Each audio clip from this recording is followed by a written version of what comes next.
Okay, we had a little bit of technical difficulties, but we are on. What is up? What's going on, everyone? This is In Real Life Podcast. I know I'm a few minutes late, but yeah, link is in chat. Today we will be talking. Okay, freezing. Okay, got it. Yeah, I'm sorry. I was talking with some guys to put on me. Some guests are coming onto my channel. Kind of messed up the whole streaming thing. I'm still getting used to it. But anyway, today's we will be talking about Matrix resolution. Wait, resurrections. Resurrections. I mean, there needs to be a resolution to this story because this is going to be a doozy. But we're going to talk Matrix resolution. Oh my god, resurrections and Licorice Pizza, a little movie I found pretty enjoyable. We're also going to be talking about what makes a good film. That's a really interesting topic. All right, guys, give me one moment. Let me get everyone into the room.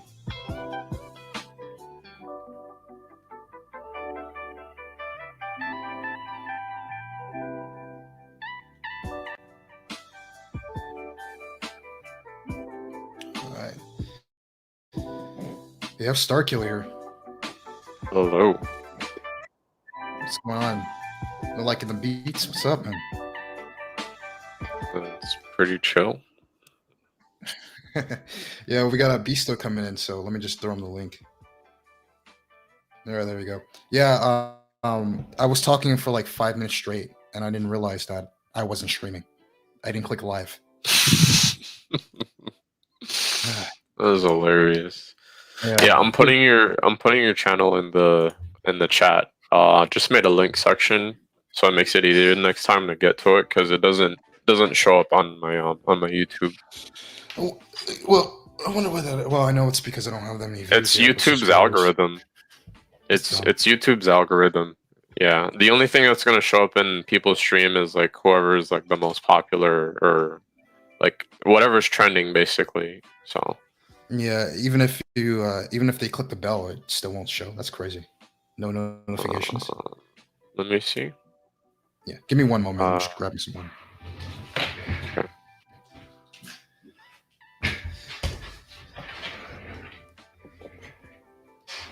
Let me drop Beast on. Okay. What's going on? Beasto is in. Not much, man. I got a little hot date tonight. That's cool. With the bed? Yeah, it's with the You know what? You stole my joke. I was gonna say I have a hot date. You gotta go to bed early. That was a pretty good one. Oh man. Yeah, okay. I got you. No, I got a little hot date with the. Few minutes ago. You good? Yeah. No, I got a hot date with the Korean drama. With a Korean drama, you said? Yeah, it's like a reality show. It's some Korean reality show. It seems pretty interesting. I'm gonna check it out. Cool. But what about you, man? Where you at? Well, don't actually tell us where you're at, but like what you're doing, what you up to. Wait, say it again. I'm sorry. Can you hear me? Or is it I can hear you now. I got a bunch of WhatsApp notifications kind of at the same time, and it like drowned out what you were saying. Oh, okay. No, I was saying like so what's up? Like what you doing at the moment? I was just chilling. I just got home. I'm in my room. Cool. All right, let's get this started. Yeah. Did anybody else see it? That we know. I don't know who else. What? No, I don't know. Resurrections. I have no idea. Yeah. Yeah. I don't know. I invited a bunch of people, but either they didn't see it, they didn't care to see it, or everyone's Spider-Man's in right now, which should be another topic. Yeah. Spider-Man is it hit 1 billion in 2 weeks. I feel like Matrix came out at a really bad time. I mean, it did.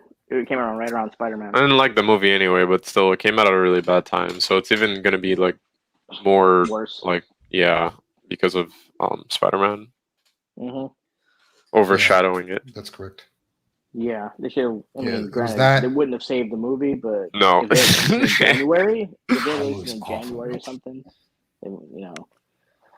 Yeah, it's that, and you got to realize like it also came out on HBO Max at the same time, which is a terrible strategy. I know, that's how I watched it. Yeah. When I was at the movie theater, someone literally came up to me. To HBO Max last night just to watch it on HBO Max. Just to watch it. Just fuck it. Well, I watched other things on it, Oh, okay. What? Well, the funny part is I was at the theater, right? And I was grabbing my ticket, and someone saw me grabbing a ticket. They're like, "Yo, why aren't you going to go watch Spider-Man?" I was like, "Oh, I already saw it." And they were like, you could just watch Resurrections on HBO Max.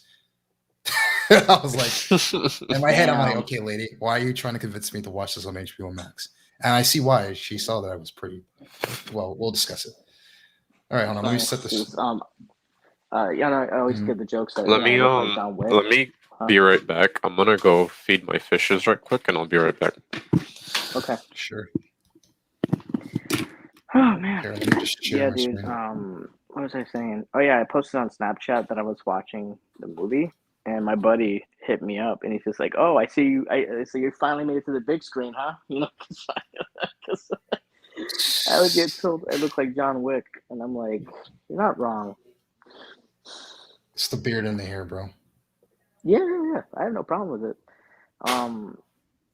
Yeah, but I know you guys hated the movie more than I did, even though I didn't really like it. No, you know what it is? Okay, so Starkiller, like he's the more of the fan than I am. Like I love Matrix. I like the Matrix. I really liked it. It's been a long time since I've seen them, but I really like those movies. Even faults and all. Maybe Revolutions was the one I disliked the most, but like, I do like Matrix as a whole. I do. I do too. I'm not the hugest fan, but I do like them. I appreciate them. All right, I have returned. Yeah. All right, let's get it started. I want to start off with Beasto. What did you think of the movie? I was kind of intrigued. Okay, like when I went to watch it last night, I watched about an hour and 40 minutes of it yesterday before I went to sleep, because I was already tired when I started the film, so I was already kind of sleepy. I started like around 1:00 in the morning. About like 2:40, I'm like, nah, I need to go to sleep. I'll pick this up in the morning. The first, I want to say 30 to 40 minutes, I was intrigued by the concepts of what they were presenting me. Mm-hmm. But the execution of said concepts is where everything just kind of fell apart. Yeah. The second half, literally, like any interest that the first half kind of gave me, the second half just like threw that away. That's actually exactly what I felt. And I don't know what it was. Even as much problems, you think it was with Matrix. I've liked the first two films a lot, and the third film I like some parts and I dislike other parts a lot. So it's like a mix. But I will say the choreography in all three of those films is better than anything I saw in this film. The action was boring in this one. It was just not engaging. I don't know, man. I really wish I could just. What's your score? I don't even have a score, dude. I'm just. Damn. You sound so depressed about it. I'm just like, because it's like, if I had to like give it credit, I have to give it credit on premise, but then execution, line delivery. I mean, the only characters that stood out honestly were just Neo and the girl that Jessica Hemwick plays. That's about it. And everyone else comes off as like, it's like her, Neo, and like everybody else. It's like I don't know. Because I say 2 or 3 out of 10, it's going to give people the impression that I have a vitriol towards the film, but when the reality is I don't feel anything. I just kind of feel dry. I just came out of it like not hating it, not loving it, and I'm like, okay, this is. I'd argue this is worse than just hating it outright, but All right, so I've been waiting for this. I've been waiting for this moment. I have to hear from Starkiller. Mm-hmm. What is your full thoughts and critique on? You have the floor. I'm giving you the floor because I want to go off next. Yeah. What is your full thoughts and critique of Matrix Resurrections from a Matrix fan? It was complete shit. Okay, so I just because I was talking about like what Roberto earlier to start off. I feel like the same thing that happened with Star Wars, The Force Awakens. You know how they introduced like cool new concepts and stuff, and then they just threw it away in The Last Jedi and whatnot. Yeah, they so never actually went through it. I felt like in the trilogy, especially the last film, they did introduce some new concepts, like some different concepts to think about. Which number one was Smith infiltrating an actual human mind, which explained to me how that happens. But that was like a concept that was introduced in the third film, in Revolutions. So I had like a whole different idea of how this story was going to play out in the fourth film. Me too. Because of some of those concepts that were introduced, and it just didn't go any way like at all how I thought it was going to go. It was just disappointing. The first 30 to 40 minutes of the film I thought were super unnecessary. It was just like I thought it was a different movie. I'm like, oh well, I think they're just parodying the movie, and it's not really going to be The Matrix. It's just going to be one of those like, oh, it was all in his head type of things. So I was like, oh, is this the direction they're taking it in? Okay, I don't really like it, but I'm willing to, just watch whatever direction they decide to take it in at this point. And then from that 30 to 40 minutes of parodying the movie, then they just kind of took it back to the actual Matrix stuff, and it was just like not very cohesive. It just didn't flow right to me. And I could not take honestly, some of the replacement characters for the old characters, that was, like the casting, I felt like some of the characters were just miscasted. Especially the villain. I didn't like. I like Neil Patrick Harris, but not as a villain. He's more of like a comedic actor for me, so I can't really take him seriously. Playing that part, I didn't. Me and Roberto agreed we didn't like the character, the actor for Smith. Mr. Anderson. I didn't like. That was a funny scene. That was a funny scene.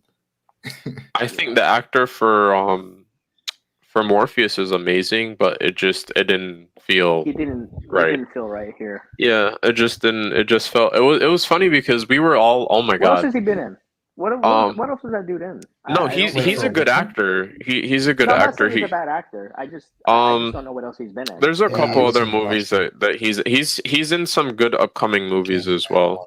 He's a very up and coming African American actor, black actor. He's actually really good. But what my thing is, what you call it? Usually is. No, my thing is that they made him very comedic in a sense where like my fucking coworkers were like, when he came out, he kept like changing his like clothing and like being all like really like swagged out and dripped out and stuff. And everybody in the theater was just laughing, and my coworkers was like, oh, is this the Haitian sensation? Because he just looked so like swagged out and stuff. Because he just had so much drip, and I'm like, okay. I mean, he's like super flamboyant, and it was just kind of like a little weird for me. Because I'm like, he's supposed to be portraying, and that's the other thing that didn't make any sense to me. So within the movie, they said he himself says that he's a creation of Neo. And he's a mix of both Morpheus and Smith, Smith's persona, because they helped shape Neo. Yeah, so that they were, and it was just like I didn't really see that. I didn't really see how they were a mix of the two different people. Nope. Like it just, they tried to make it work, but it didn't work for me. And then him being all like flamboyant and swagged out and stuff, I was like, that didn't work. None of this makes sense, bro. Like, no, it's like three different characters into one that you're trying to portray, and it just gets lost. Because if they're saying he's a blend of Smith and the original Morpheus, neither Smith or the original Morpheus were like that anyway. So exactly, and then you already had Smith in there anyway. Yeah, so I was like, what? Like, I don't know. Hugo Weaving was just way more menacing. Yes. Yeah, for sure. He was he's way just more robotic. because I was saying like the character, the actor that they casted for the Smith character. I don't know. For me, it's just his face is too soft. Like I can't take him like a villain. Like he just looks like a chill dude. Like Hugo Weaving had an older look to him, which made him look more menacing. Yeah, for sure. Hugo Weaving knows how to play a villain. He has many movies where he plays a villain, so he just fits that persona way better because he was also Red Skull in the Marvel universe. Yes. Yep. And he's played many different villains throughout different movies, so he knows what he's doing within that role. Whereas this actor, I don't know him. Like honestly, I'm not sure what he's been in or whatever, but like I just don't see him fit that role well as a villain. He in a sense, and I'm gonna let you continue, but he in a sense, Hugo Weaving played an FBI agent. Really, like the way he looked, you can believe like, okay, this is an FBI agent or whatever. Like this guy was supposed to be more of like a game developer. Yeah, he was. So he was Neo's boss. So right. It just I get what you're saying. It just they didn't seem very well. He didn't seem very villainous compared to. No, they should have called this guy somebody else because then the thing is that if you just say this is another agent with like a similar purpose, then people don't have expectations. Yeah. That's true. Because if you call him something else and he's a new overall, because this is a new Matrix, so they didn't have to bring the Smith name back. I did not understand why they brought Smith back in the first place. The whole purpose was to destroy Smith in the final film, which they did because he became out of control. So then why put him back in this new one? I didn't understand that, and he wasn't even really used well throughout the film. No, he was just there as nostalgia, as a distraction. Yeah, as a nostalgic distraction. And then he teams up with, Neo in the end, and it's just like, okay, whatever, dude. But the other thing too is like I thought this was supposed to be a love story, because the trilogy really finished off that story. There was nothing else they could really do, and obviously what they're going for here was a love story between Neo and Trinity, and they just didn't. The scenes between Trio and Nitty are so small, and like.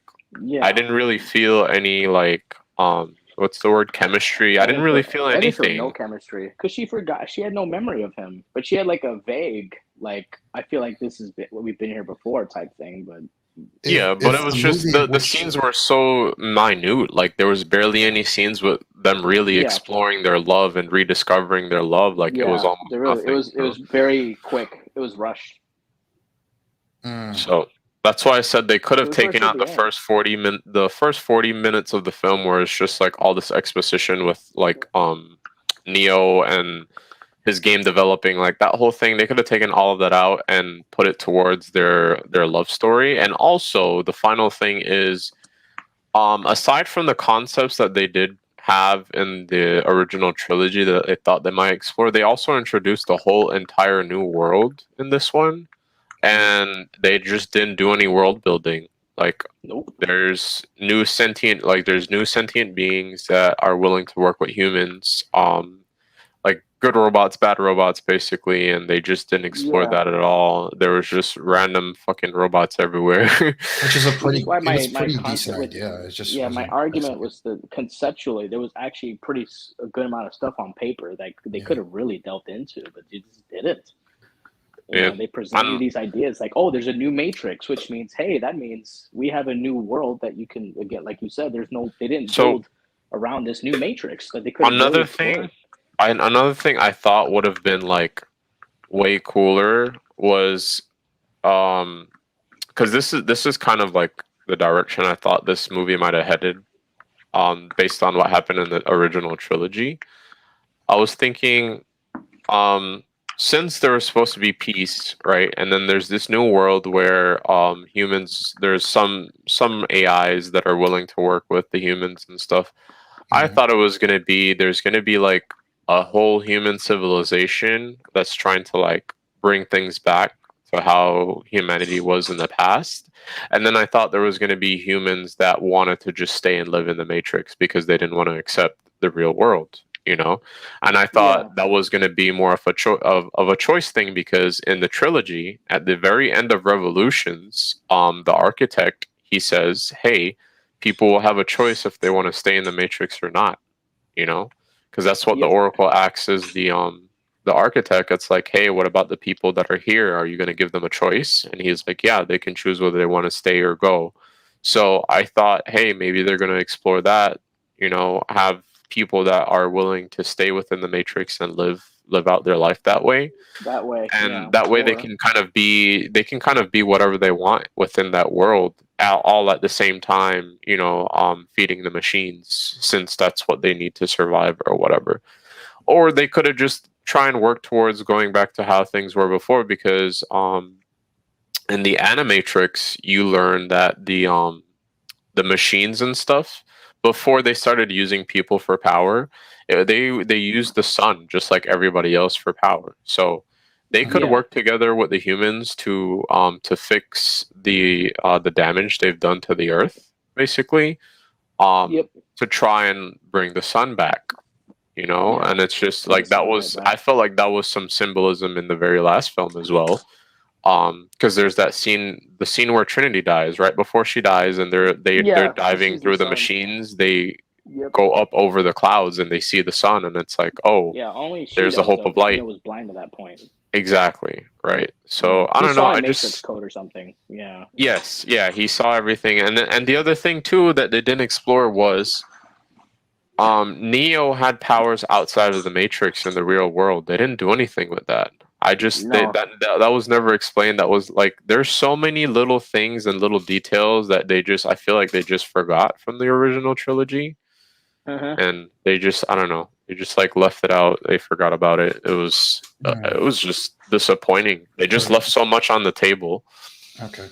Yeah, you feel like there's just a lot of stuff that you could, or potential that just wasn't actually touched, especially from the the trilogy, is what you're saying. Yeah, and there's a lot of things that wasn't like even answered from the trilogy. It's like that's why I said, like, the whole Neo thing, like, oh, well, the purpose of the one extends beyond the virtual world. He also has powers in the real world. So what about that? Is there other human beings now that it's been 60 years into the future? Is there other human beings that show psychic abilities? Like, what's going on? They could have done so much more with the world, but they just didn't do anything at all. No. Yeah. If you had to say, and we're going to discuss it, I'm going to give my quick take, and then we'll just dive more into it. But if you had to give it a score, what would you give it? Probably like a 4 or 5 out of 10, to be honest. I'm going to say a 4.5 out of 10. All right. Yeah, I guess I'd be there. If I had to score it, I think around there. Yeah, mine's around there. Mine's either 5 or 6. But the reason why is because I think we talked about it a little bit, Starkiller, but Beasto, I didn't tell you this yet, so you're gonna find out. Yeah. He said, so in the movie, is Morpheus dead? Stevens, yeah, he's dead. They confirmed it. He died of old age, right? Or am I missing something? Yes, he did die of old age. Yes. Who? You talking about Morpheus? Yes. No, someone in chat was asking. Because I had heard that he died in like the Matrix Online, and that was his death or some shit like that in some cutscene, but. I don't know if that was canon. I don't know if that was canon to the story, because apparently what was canon was the Animatrix, aside from the trilogy, was canon, but I don't know about the games. Yeah, like I said, that's all I heard. I wasn't sure. But in the movie, it's clear that Morpheus became the following leader of Zion after the war, and he ended up just dying of old age, basically. Yeah, which is a peaceful way to go. I mean, got a statue built off you and stuff. But the reason why what really bothered me about the movie is I kind of agree with Beasto, where it was weird that they went with this whole parody thing, but I thought it was a really interesting commentary on the whole the whole obsession of bringing back nostalgia-based titles for money, or doing sequels for money, whatever, so, or reboots or whatever. So I actually kind of liked it, but I was like, all right, whatever. This is going to be funny. This is not going to be the Matrix I know. It's going to be funny. But what they did is, like, towards like the halfway mark, they kind of did a code switch or whatever, and they were trying to go back into, Matrix. But a thing that they can never recover, which was just weird to me, I'm gonna ask you guys. You guys didn't feel it, right? There was no tension in that movie. Nope. None. It was just really strange. Other than like it having trash action. I didn't feel nothing, bro. The movie was soulless. No one died. In terms of good guys, it was just very weird. That was the other thing, because I remember in the original trilogy, like you had all these people dying trying to save people. Like people would die in real life, but literally nobody died. You're right. Really weird. What it reminded me of, right?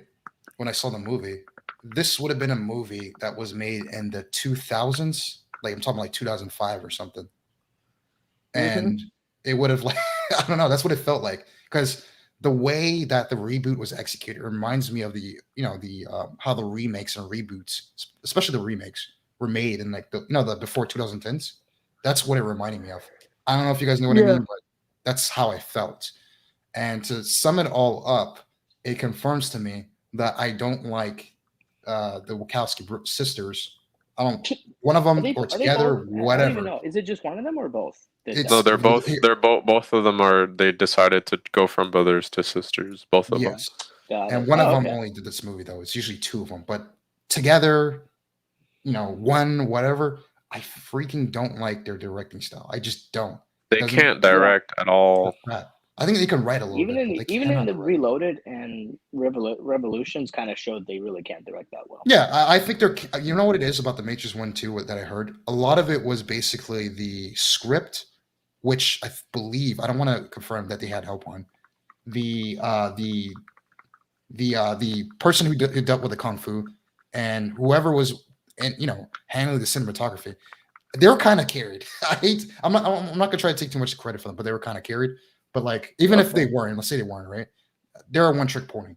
Like after the Matrix series, I never really liked any of their stuff. And the main reason why is the editing and the cinematography. It feels so video gamey. And it's like they can't even do that right. If you want like a video gamey feel that kind of works, Zack Snyder would be your guy, to be honest. Yeah, but I agree with that. I cannot stand that kind of style, bro. But that's it. It's a 5 out of 10. Let's just open it up to discussion. The thing though, I don't like Zack Snyder's directing style. He's a little too much for me. He does do a better version. He gets some things down. Yeah. He gets some things down, but sometimes he just takes it a little too far for me. It's like, yo, just dial it back down a bit because real life isn't that dramatic. Yeah, it's what I was making a comparison to.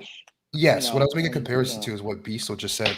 Both of them, like Wachowski and what's his name, Zack Snyder, they do this very video gamey where it can get out of control if there's too many things on the screen. They give this video gamey feel in terms of the cinematography. I think Zack Snyder does that way better. But that's all he's really good at when it comes to that. Oh, okay. I see what you mean. Yeah, I'm not saying he's a better director. Over-styled, with the style over substance, I think Zack Snyder is better at it. I didn't even feel like this movie had any style though. It just felt so soulless. It just felt like there was one second, guys. Hey, Stevens. Basically Neo and Trinity are the one. Oh, you're saying if they're the architects now? I'm gonna ask the person who knows more of the lore, Starkiller. I thought they were just both the ones. I really can't. I mean, in a way, yes, because they decided to take over from Neil Patrick Harris or whatever. So they're the ones who are deciding how they're going to make the Matrix from now on. And yes, I think the humans won the war. I think you can definitely say that.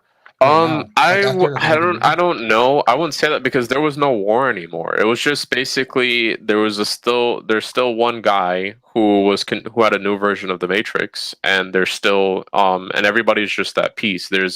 You have one side of the humans and robots living together, and then you have another side of just the robots doing their own thing, and then you have the one guy, Neil Patrick Harris, whatever. He was the one person that betrayed the pact of peace. So when they destroyed or whatever, got rid of Neil Patrick Harris, it's just like, well, we're just reverting back to the whole peace thing. But the Matrix that is currently there, they're going to control it and decide how it's going to be, Yeah, that's kind of what I was going off of because I saw at the end it looked like they were more in control. So I wouldn't really say it's a war. It's just basically they stopped the person who was going against the pact of peace. Okay.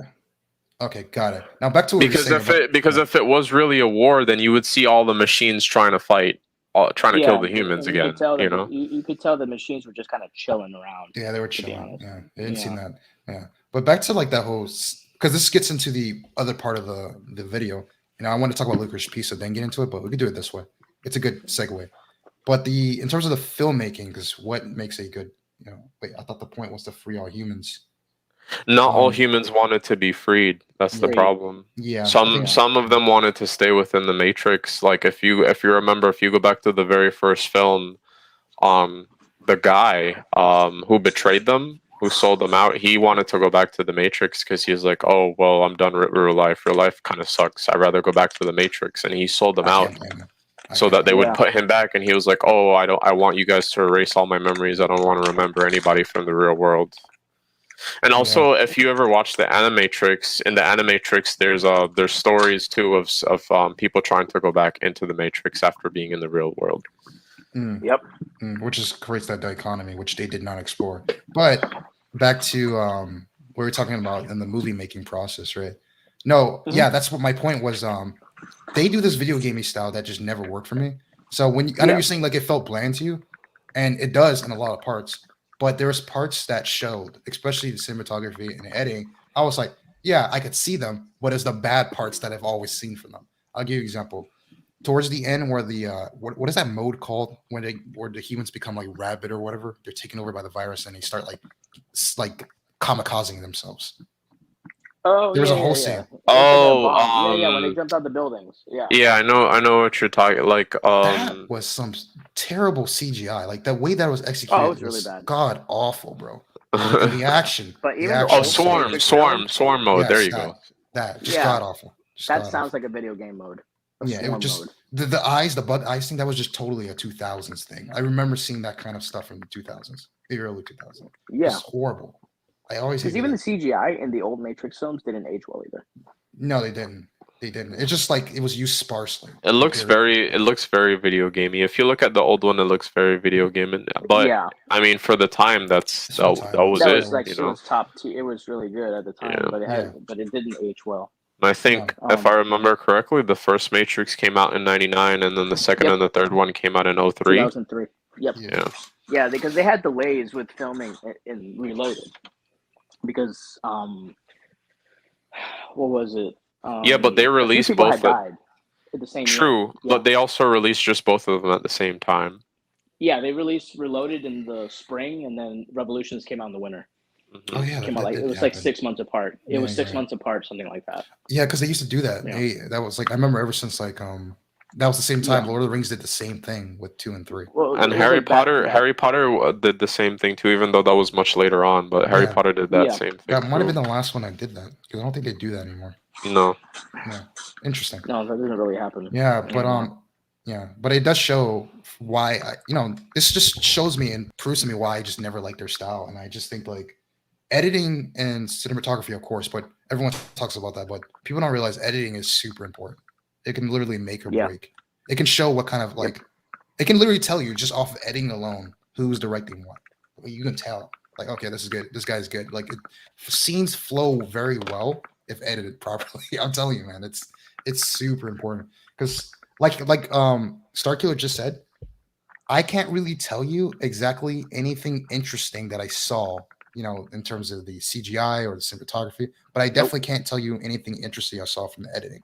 I can't really remember a scene that was like stands out. Here's a big thing with me and that editing. So I don't know if anybody really peeped this, but if you remember in the original trilogy, there was a clear distinction between the Matrix and the real world, and they did that by having that like greenish tint within the Matrix. I remember that. And that was one of the things that really threw me off because I was kind of expecting like some of the editing of the older movies to be in there so that you can distinguish between this new Matrix and the real world, but there's not quite any distinction.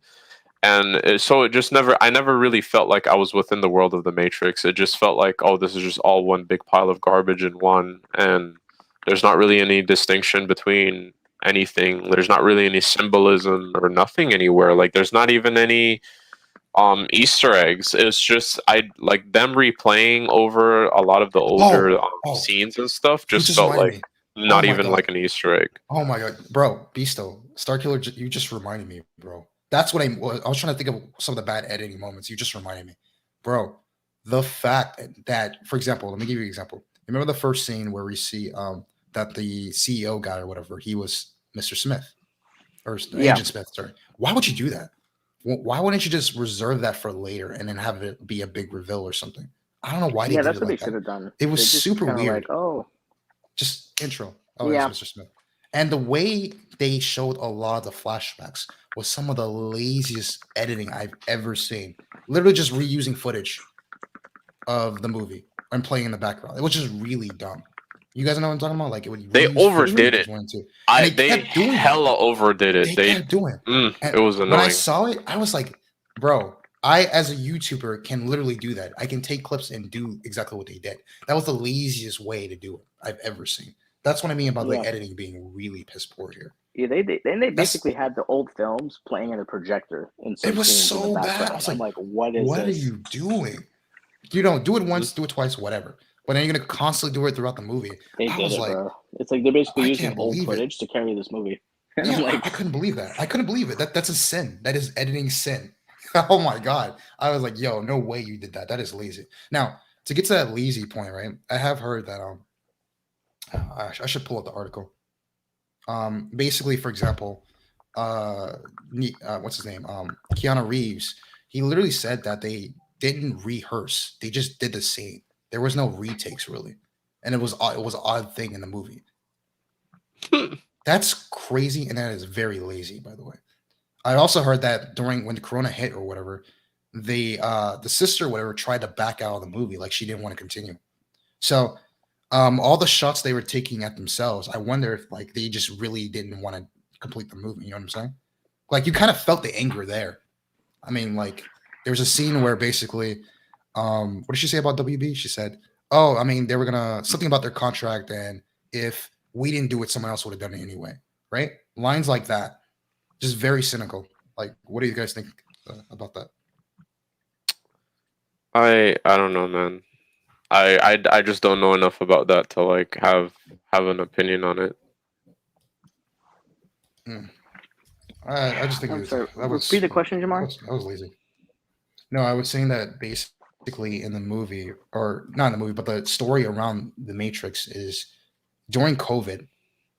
Basically, when COVID hit, because they were filming even before COVID, but when COVID hit, the director, what's her name again? I want to make sure I get her name right. The Wachowski sister or whatever, right? She basically was trying to back out of the movie, saying she didn't want to complete it or she didn't want to finish it. And I'll find the article for you guys. Okay. But stuff like that, just that, not really rehearsing. That's just a weird way and a very lazy way of making a movie. So I'm curious if they even wanted to do this. Or why they did this. That's what feels weird about it. That's what feels weird about it, because I know there was like a political end to it, which honestly that didn't even come off to me either. Like I didn't feel like the political agenda of it was really, even though like one of them said it themselves, like, oh yeah, we wanted to combat some right-wing things with making it a female empowerment. One of them said something very simplistic, but I'm like, I didn't get that vibes. I was actually okay with the fact that Trinity could have powers. I just felt like they lazily did it. They could have made her have powers. If it was a new Matrix, I would have been perfectly okay with that. But there was just no why to it. Because, there was no why to it. Yeah. Yeah. And it makes sense because like, I do think because they tell you that like they rebuilt their bodies. So, and then they said it was the first time they ever did that. So the fact that they rebuilt their bodies, again, I was like, okay, they're going to be special. Very contrived. Yeah, like Trinity's going to be special now. But yeah. Which again, I could buy Trinity being special. I don't have an issue with it. But it was just done so lazily that it's like, yeah, it was. It wasn't really well explained. But anything else that you guys want to trash on in this film? I don't even know if I can call it trashing, dude. It's just, dude, I just didn't feel anything. Like, it's the best way I can put it the whole time. Like, after the second half of the film, I'm just, like, sitting here drinking my coffee, and I'm like, I could really be doing something else right now. Listen, yo, my boss fell asleep during the film because he was so bored. He was snoring. Like, we were laughing, we were dying. And he wakes up and he like looks at me and he's like, "Yo, this is complete garbage." And it's funny because like when we all walk outside and stuff, and we started talking amongst ourselves about the film. The other guys were just like, "Oh yeah, we know how how your boss feels about the film. He slept through it. He didn't care." But yeah, we were discussing how like they could have taken it in a completely different direction too, like either killing off the two lovers or making it into a tragedy, like doing something. But it just, like you said earlier, there was no tension, there was no loss, nobody died, like there was nothing. Like it the just acting felt was garbage too. By the way, even from Keanu Reeves, the acting was just bad. Yeah, but I mean, yeah. Okay, so one thing. All right, so one thing I'll say. For it, though, to be honest. No, yeah, I don't. That was the lines that were given. Keanu Reeves is a typecast. He's not really like an emotional actor or whatever. He's very bland. He's very like he is like my number one, pretty much my favorite actor just because of the stuff that he's done. But I know like for a fact like he's not really an actor. He's a typecast. You know. So like trying to like action films, Speed. John exactly Wick, stuff like that. That's kind of it's the same with like Jason Statham. Jason Statham is also like one of my top 3 like actors, but he's typecasted. He only knows how to play like those certain roles, you know. So yeah, he's not really to blame, but putting like that script and the way the whole movie was done just didn't really make any use of his character at all. It just felt like he's just there. Like, why is he there? Yeah. But the pauses, I would say. Oh, another thing that was really weird. Hold on, I'm forgetting. I feel like I'm missing something. No tension. What was I missing? Yeah, it was just weird that for a Matrix movie, even with the little action it had, that the action was just horrible. It was bad. I don't know. I found that extremely weird. I mean, yeah, it's like how do you regress in terms of the action? Bro, the choreography was terrible. Like, I'm sorry, but it wasn't. It just, you know what it felt like? Because I kept getting annoyed while I was watching the film. It felt like, you know those what you call it? Those movies where there was a lot of like shaky cam. Yeah. Yes. Yeah. That's what it felt like a little bit to me. Like it just felt like a lot of shaky cam. Because in the original trilogies, you actually see shot for shot like them trying to do the choreography and the kung fu and stuff. But in this one, I just felt like kind of shaky cam where I didn't really see what was going on. People are just getting thrown, and I don't know what's happening. You know. That was so weird. Like, how do you regress in that? And I get it. They don't have the same guy. I don't know what happened to the other guy that he had. But there's so many people in Hollywood you can use. You can literally call up Keanu Reeves' friends who made John Wick. They're really good buddies. Why not do that? Yeah, didn't they do the movie? They also did the choreography for the Charlize Theron action movie. I didn't watch it, but it was one of Keanu. Talking about Atomic Blonde. Yes, they did. So Atomic Blonde, I felt like Atomic Blonde was like not as good as it could have been. It's just a completely different focus, and the action scenes were very minute. Like there wasn't a lot of action scenes, and I also feel like too, it's Charlize Theron is older now, you know, so I don't feel like there's a lot she could have done. However, that other film that I watched, I did like the action much better. I think just came out recently. Anna? They did that as well. Was it Anna? I think. No, I know what you're talking about. The one that came on Netflix. They did this. I'm pretty sure it was Anna. I'm pretty sure it was Anna. I really liked where she's like a Russian like spy or whatever. Like I really liked that one. Like that one had by Luc Besson. He's a really good director at those types of action films. I think Luc Besson is the same one who did what you call it? I'm not sure. I don't remember. I have this open just so you guys can see. I think he did Transporter. Luc Besson is the guy who did Transporter. Oh, okay. Yeah. He is the one. He's that person. Yeah. So he did Anna, and I liked the action scenes, the choreography and stuff in that film. I liked it a lot more than than the other film we were talking about. Atomic Blonde you're talking about. Then Atomic Blonde, yeah. So real quick, I'm gonna give the positives, and then we'll move on to Licorice Pizza. I'm gonna give the positive, right? And you guys can agree or disagree. Yeah. The positive is for the Matrix is I actually did like the commentary in the beginning when they were doing the whole meta, parody stuff, right?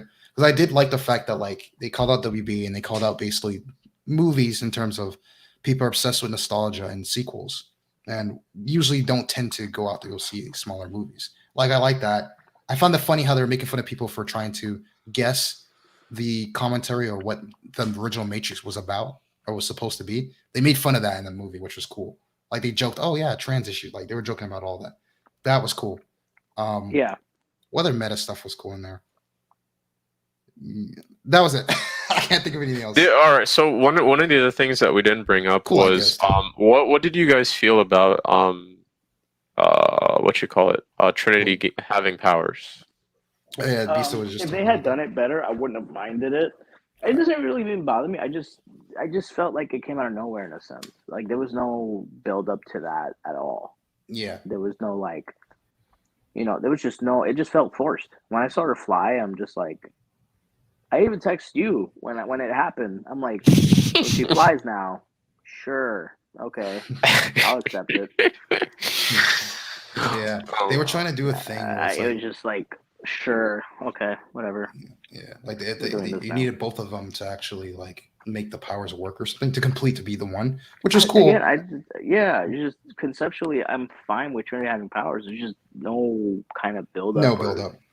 There was no transition to it. Nothing. It just kind of like, oh, we took this leap of faith, and I can fly now. Okay. I had compared it to Game of Thrones season 8. How like a lot of the things that happened in that season just were so abrupt, and there was nothing like leading up to what happened, and that's what it kind of felt like to me. Like there's no transition. There's no proper transition between what took place, and it just kind of feels you leaving confused. Like, okay, why is this happening? Like, I would be okay with this. It's not that I have a problem with it, but like you didn't explain how or showed how we got to this point, or give a proper explanation for why things are this way. When you don't give a proper explanation to things, it kind of leaves you dazed and confused. Like,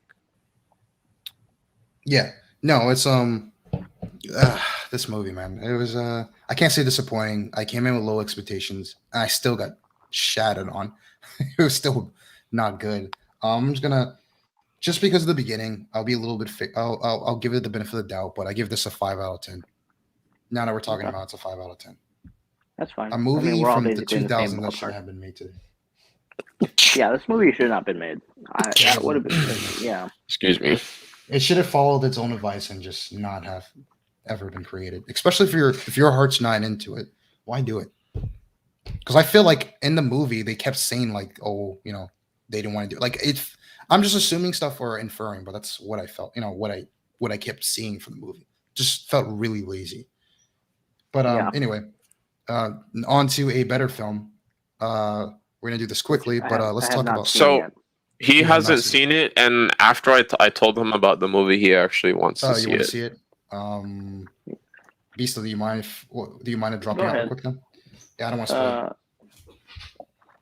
All right, hold on. Get out. I can kick you out. Yeah, that's fine. I'll leave. All right, man. Definitely go watch the film. Thanks, Beasto, for coming through. All right, so let's discuss this.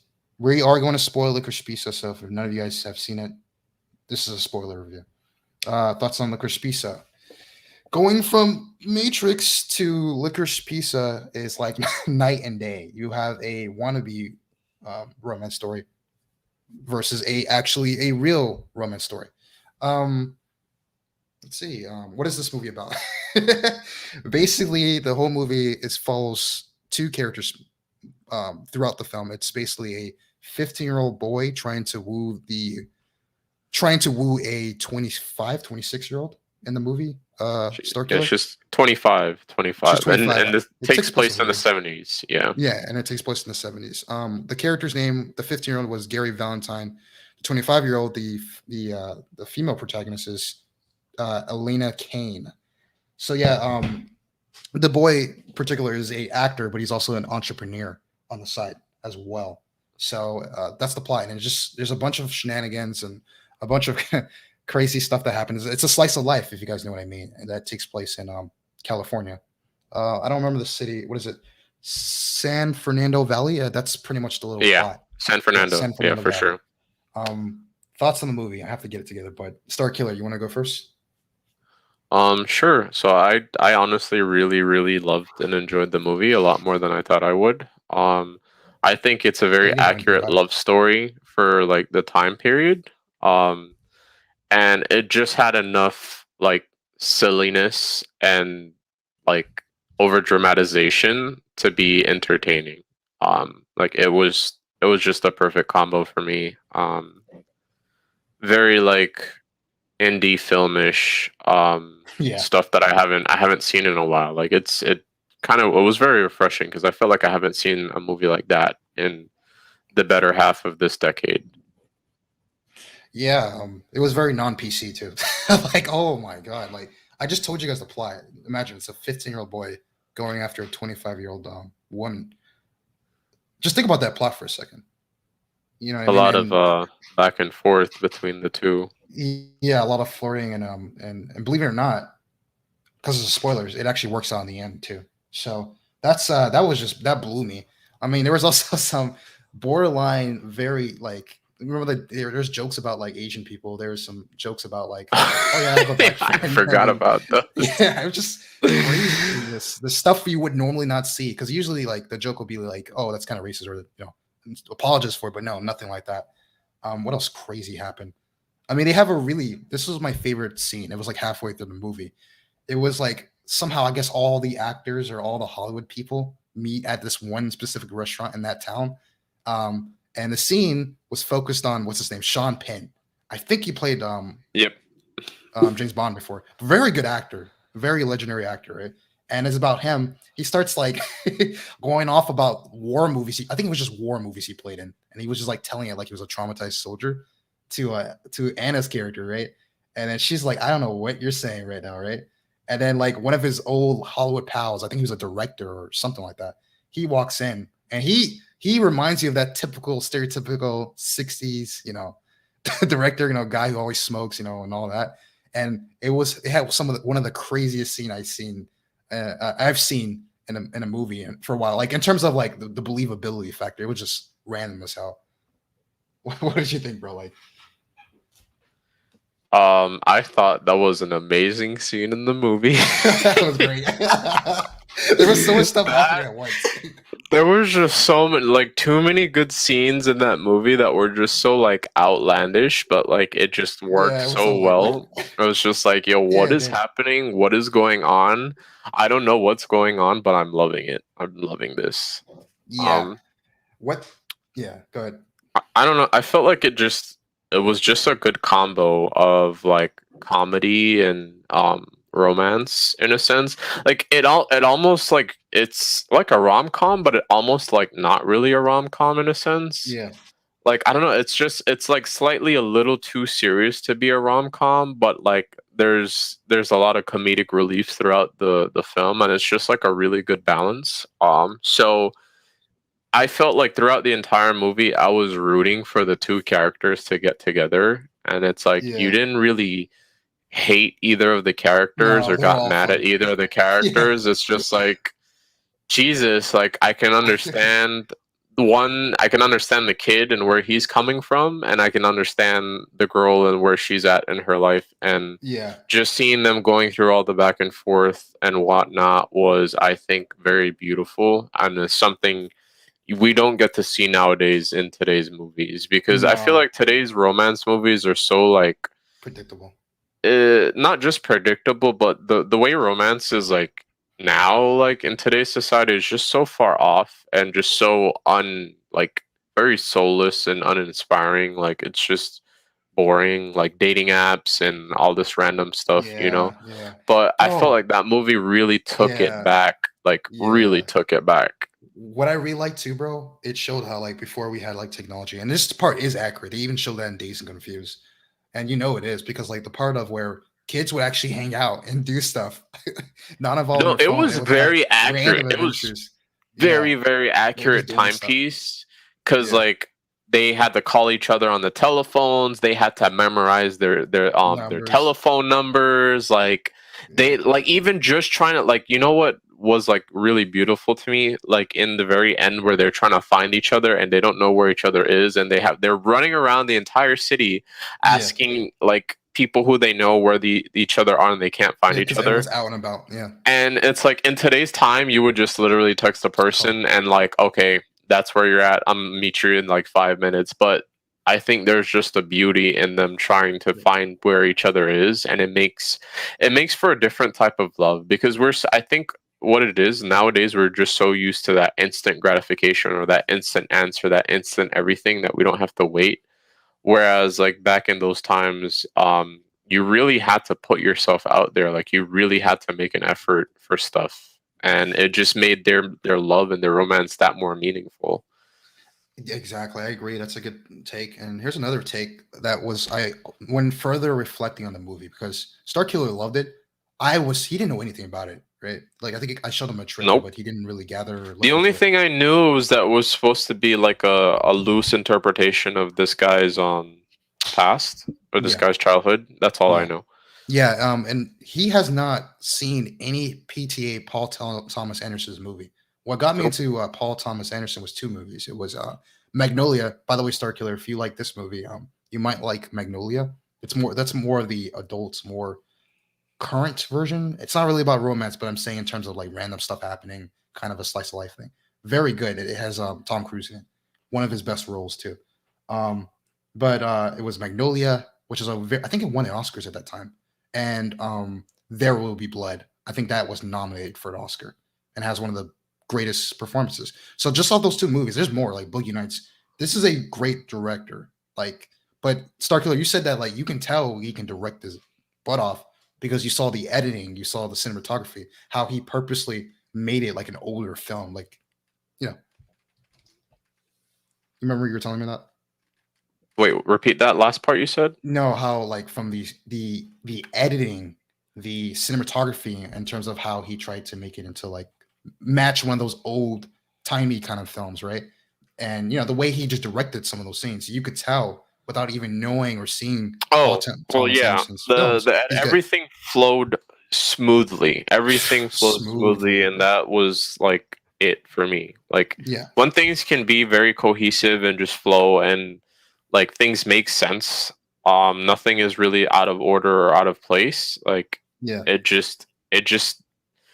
it keeps you very engaged, and that's one of the things. Like I feel like a lot of the new movies just fail to keep me engaged. So I just either rage quit on them or I don't care anymore.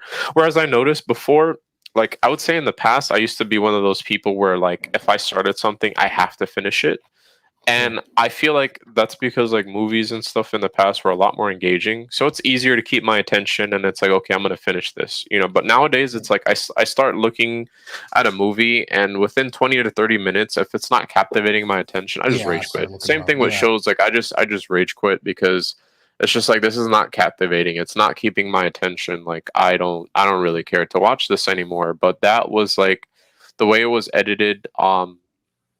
It was just captivating, and my eyes were on the screen at all times. And I also I felt like I wanted to know more about the film, more about the background and the history of the characters that are being portrayed on screen. And that is when a movie does that, because the only other movie that did that for me this year was Dune. Dune, yeah. Dune was the only other film that did that for me this year, and both Dune and Licorice Pizza are on my top 3 movies for this year. And both are actually pretty like old school in terms of filmmaking. Like yes, they have your attention at all times. Like they just keep your eyes glued to the screen. You want to figure out what's going to happen next, and it's just like an adventure. You're just letting yourself go through. Yeah, and I like to, and I think you can agree with this. Like how in this movie, it allowed its actors to act and carry the dialogue. Like the dialogue was great, but I'm pretty sure some of it might have been like on the spot. Because I'll give you an example of like what got me, where I was like tension, nothing like attention to the screen, nothing crazy was happening. When they were in an interview and she was talking to the agent, the actor agent or agency or whatever, the lady, where she kept flickering her eyes and stuff. Like, it was such good acting. It just made me laugh. Out there, like, you're a bulldog. You're a fighter. It felt very natural. Like everything felt so like it's almost you can suspend your you can almost, I mean, aside from the over dramatizations and silliness, like you can almost suspend your belief that you're watching a movie and you're just watching people being people at that moment in time. Bro, when she brought up her nose, and I was like, wow, did she really go there, bro? I was like, what the bro? I think your favorite scene, I think one of them was the one with when Bradley Cooper came on screen, right?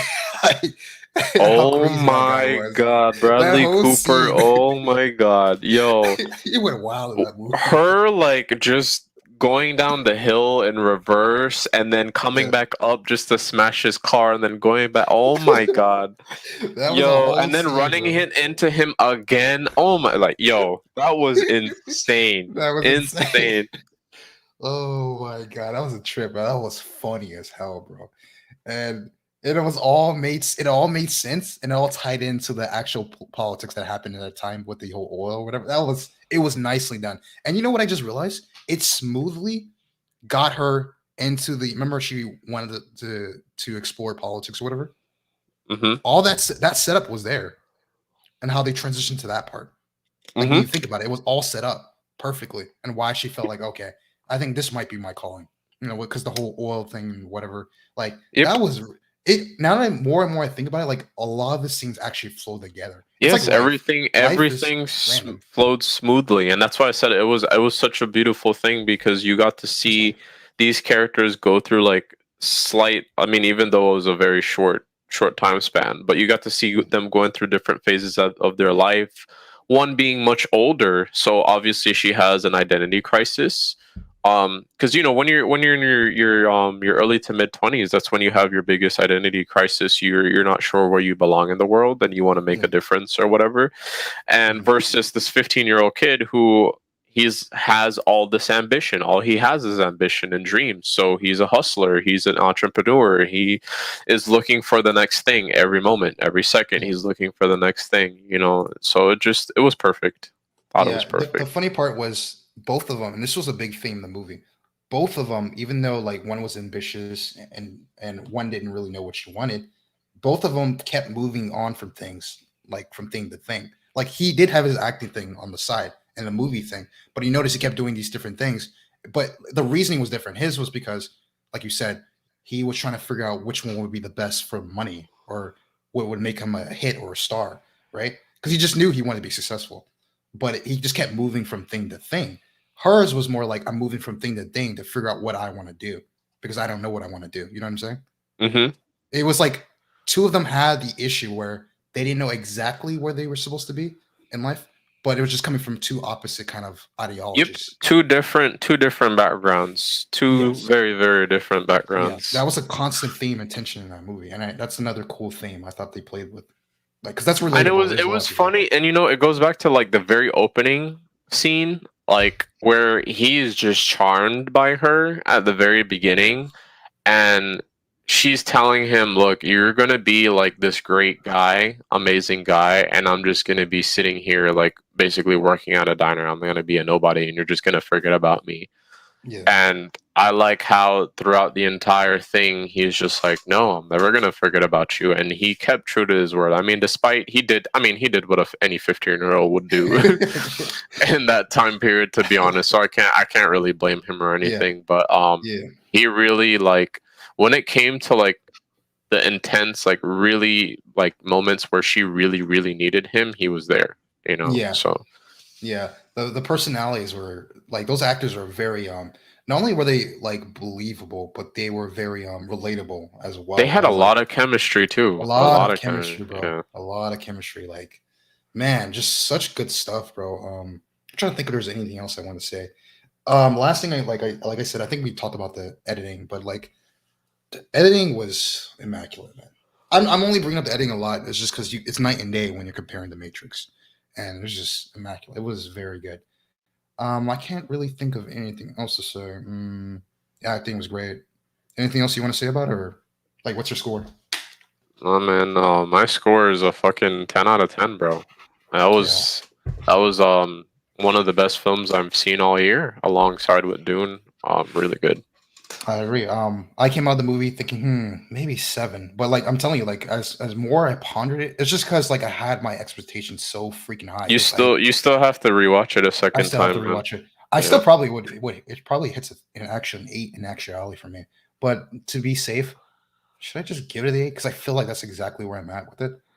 I'm gonna give it an 8. If I watch it again and I go down, I'll like, when we talk about our favorite movies, I'll for sure. But for now, I think it's safe to say either a 7.5 or an 8. Like, movie, just forget about my flaw. Well, the flaw is it. I felt like there was so much stuff that was happening that I was like, oh, I wish the script was a little tighter and the things were script wise, not like the flow of the story, like the flow of the events, but I was like, oh, I wish it was a little more. There was more of a linear direction, but I gotta take it as what it was, and it was supposed to be like, I don't know, how do you put it, bro? It was a slice of life. Like, it was a bunch of episodes in one movie. I don't know how to describe what I was feeling, but it was just a lot to take in. It was like, wow, they're doing so many different things in this movie. There's a lot of good stuff. A lot of good stuff going on. I think what it is though, this is just my opinion on you watching it personally. I feel like you're so used to watching a lot of these like shitty films nowadays that like when you're watching something like that kind of takes you back to like older filmmaking, it's a little jarring. It's a little like bizarre. It's like, wait a minute, what's going on here?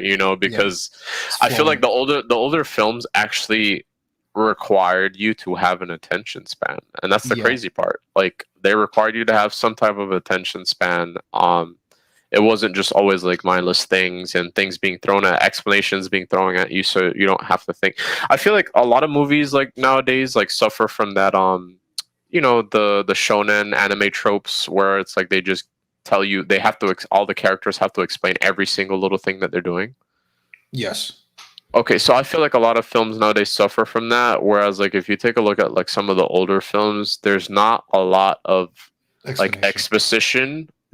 And there's not a lot of explaining and all that stuff. It's just kind of like, hey, watch the film and figure it out as you go along. And it requires more mental, like more brain from you, and it gets you thinking. It's not you just sitting down there and just mindlessly watching something. Yeah, it's funny because the same thing that you just said. A lot of people are complaining about Dune for it. Not like critics, but I mean like regular average people are like, oh, it felt like I didn't know what was going on. Like, I had to figure it out. It's like, yes, bro, you have to watch it 3-4 times. Like, that's what the movie wants you to do. That's the whole goal. That's why I couldn't talk about it when we first watched it. Like, I couldn't talk about it at all because I was just there was just so much to take in mentally that I was like, I can't talk about this film until I watched it a second time. So I did watch it a second time, and that's when I was able to like really dive into it and tell you like how I felt about the film. But I was just so intrigued that not only did I end up watching the film a second time, like 2 days later I watched it a second time, but I also looked into the lore of it, looked into the books and what was happening, what was going on, even looked into like the comparisons of the older movie, and like there's just a lot more that I wanted to find out and learn about the movie because I was just so intrigued and in awe by that movie, by that film. Yeah. No, like I'll just put it this way, and I agree with what you just said. Like, that's why that movie is a masterclass in terms of world building specifically. Like, it does world building how it should be. Very well. Yeah. Very well. And we only got a slice of what's coming up, so I can't wait for the other two. But in terms of Licorice Pizza, one scene that really did stood out in terms of cinematography department. I'm going to end it in like 5 minutes. This video, but like, you remember they were like the kids were like putting oil in the car, right? But like they were like acting like they're performing certain acts or whatever. Oh yeah, they're filling up with gas and they were just that was a funny scene. But like if you just take that frame was such an old school. It reminded me like really really old. I'm talking about like before the 90s old. Yeah, man. I feel like 80s. Like it really took me back to like late 70s, like 80s type of like like you would see stuff like that in film all the time back then. Yeah, like kids, like really, really. I mean, I would say even in early 2000s, you had a lot of that too.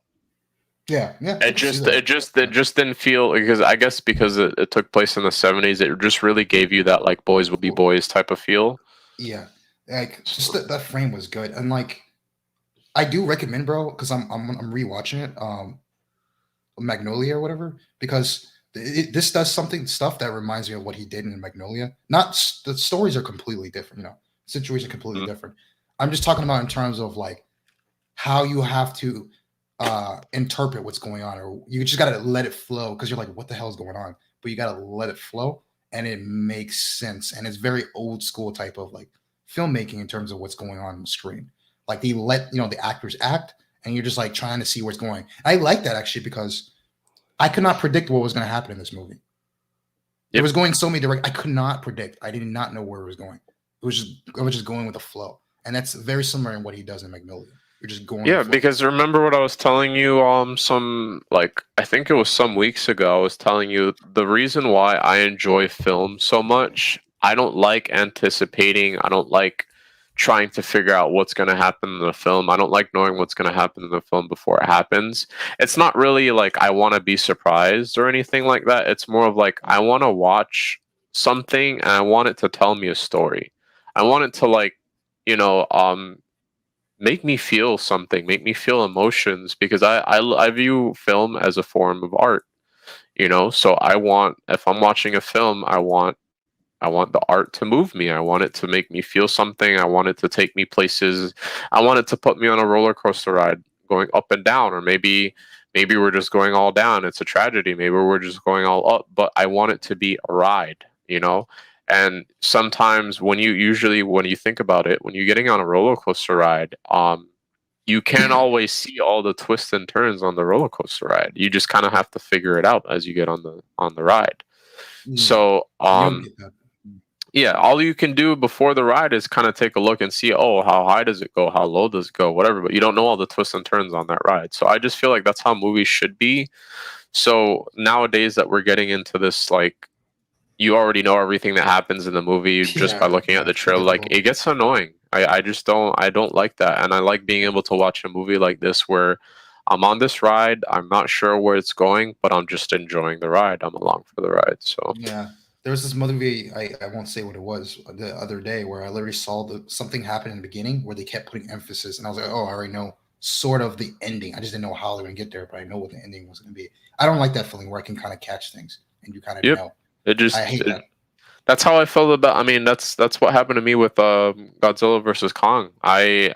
Just from the trailers alone, I was like, oh, this and this is gonna happen. I pieced together the entire movie, and as I watched the film, I was like, yep, every single thing that I said would happen happened in the film, because it's just more about companies want the predictability because they feel like it's a safe thing and people will watch it. And I mean, all the media, like I said before, is a reflection of the times that we live in. And we're in such a we live in such a critical time where everybody's critiquing everything and everybody's offended by every little thing. Mm-hmm. So a lot of movie makers they're scared to be creative. They just want predictability and safeness because they don't want to get outed by all these like little groups and stuff that try to cancel everybody or try to shut people down because they feel personally offended by something the movie said or something the movie did.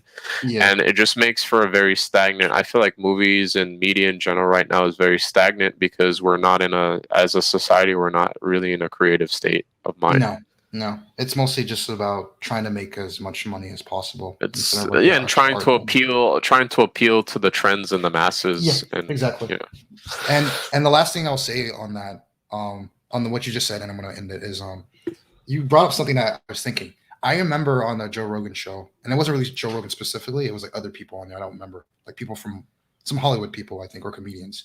I think this was like a year ago. I remember seeing it where they were talking about, you notice there's not that many like comedies, like just straight up comedies. And he's right. Like other than Seth Rogen, and he hasn't really come out with anything recently in terms of the comedy department, right? Like those rated R comedies. He has. Well, no, but the animated show that he just came out with on HBO. I know about that. Yeah, the Christmas thing. But like more like what was that movie he's well known for? The party one.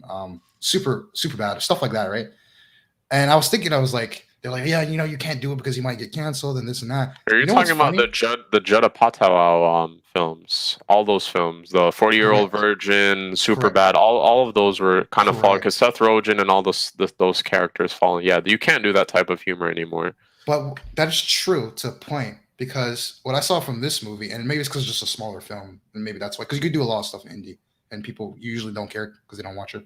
But this is a very well-known, at least in Hollywood, director, like very well, won an Oscar for directing and all that.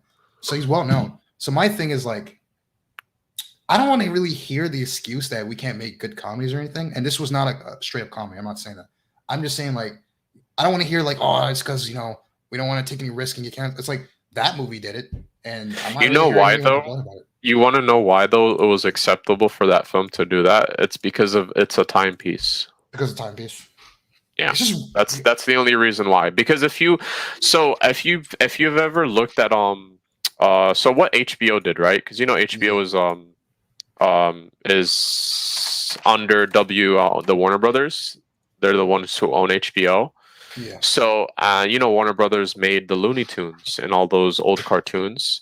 Yeah. So if you try to go on HBO and look at Looney Tunes. Now, all those old cartoons, they have a disclaimer now from Warner Brothers that says, hey, there might be offensive jokes and stuff in this stuff, but we want you to understand that this is a timepiece. This is a time period that did not, adhere to those like standards that we have now. Mm-hmm. So when you do like films that are supposed to take place in a completely different time, it can get away with stuff like that because, hey, this is how it was at that time. This the same way how I felt about I don't know if you ever watched that show that I told you about, Lovecraft Country. Yes. So you watched you didn't watch it? I remember you talking about. I'm not gonna spoil it for you, whatever, but a lot of the earlier episodes of the show, because the show takes place in the 50s or the 60s, and the main cast is black. So a lot of the show shows like a lot of the racial injustices, and like it's harsh. It's a bit harsh. Like you normally don't see it. Like you wouldn't see stuff like that unless you watch like 12 Years a Slave or those types of like films. But yeah, it really points out like how like messed up things were in that time period. But like I said, it gets away with that stuff because it's more of a timepiece. It's showing you something that happened in a different time period. If you try to do a modern movie with that type of stuff, yeah, you're gonna get canceled immediately. Yeah, I could see that. Yeah, and that's a good point. But I would end it on this note, and then we're gonna stop it here. Is if you guys like, the best way I can kind of tell you how this movie feels, if you guys still want to check it out because of what we said. If you've seen Dazed and Confused, it has the cinematography and feel of Dazed and Confused, but mix it up with what was that movie that I really love, Circular, that Under the Silver Lake. Now, not as crazy and loose as Under the Silver Lake. Maybe Magnolia is a better way of putting it, but yeah, it's like a mixture of those two movies. Like for me, like that's what it felt like to me. Yeah, it gets a little silly, but it's just enough to make it like, okay, this could be believable. A little much, but this still could be believable. Yeah. It's not completely out of whack. Yeah, no, it doesn't go off the rails or anything where it's too cartoony, like Under Silver Lake. But I'm talking about like the feeling of the flow where it's kind of loose, like not kind of, but very loose. But anyway, thank you for coming on, Star Killer. I know I held you up for a while. I hope you have fun. Peace out, brother. No problem. Thanks, man. All right, peace. All right, guys. Thanks for coming along, but that covers everything we wanted to cover. The whole Matrix topic, when we're going between that and Licorice Pizza, we did very well actually talk about what makes a good film. The editing, in terms of direction, the editing, the cinematography, getting your actors to come and play, stuff like that, like putting the work in. These are things that make a film good to great. Even allowing your audience to actually be sucked into that world and allow them to actually soak in scenes. Don't be like like self-absorbed with it, or what's the word? Too pretentious with it, but just allowing the camera to linger a little bit, stuff like that. I've noticed that like as good signs of like a very good to great film. When you can feel like the story is flowing. When it flows very well, you're really engaged. It has tone, and depending on what you're going to do, it has a matching tone, a tone that makes sense for the movie. All these things are important in terms of movie making, man. And that's it, guys. That was my PSA for today. When coming from two of those movies we just talked about, like watching back to back, it really shows what's important and how it is really important to have a great director behind the camera. Yeah, and that's it, guys. All right, y'all. I'm gonna come out with some more episodes. I'll have to think of some topics, but yeah, be ready. We're gonna come out with another episode probably. I'll let you guys know, but I'm gonna try to do another one tomorrow. And also for New Year's, there's gonna be a special episode where we're gonna do our top 10 or top 5 if you don't have that much time favorite movies of the year. So be on the lookout for that. All right, guys. Thank you for your time. Peace out. Oh, and hit the bell and subscribe and all that. All right. Peace.